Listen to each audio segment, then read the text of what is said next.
তো hello guys, আমরা এখন আছি সিউড়ি জঙ্গলে। কি বলবো, পুরো জঙ্গল, কেউ নাই কো। আমরা এখন বল্লালপুর জঙ্গল, সরি বল্লালপুর জঙ্গলে আছি আমরা এখন। বল্লালপুর জঙ্গল পার করছি।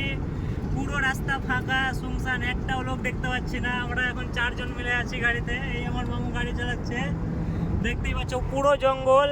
মানে কি বলবো, এত ভয় লাগছে। মানে জঙ্গল পার করছি তো, কোথায় আদিবাসী চলে আসবে, কোথায় হামলা করে দিবে, বুঝতেই পারছো। জঙ্গলের মধ্যে চলছি 4 জন মিলে, কেউ নাই আমাদের গাড়িতেও।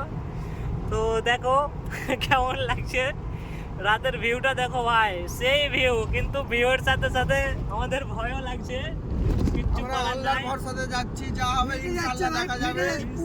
আমরা এখন যাচ্ছি ভাই, যাচ্ছি খোঁজা বাবার মাজারে যাচ্ছি।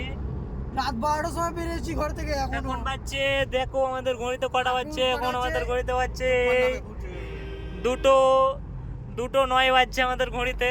এখনো আমরা ঢুকিনি, এখনো যেতে 1 ঘন্টা লাগবে মোটামুটি। আমরা 3:30টার সময় ঢুকবো এখানে।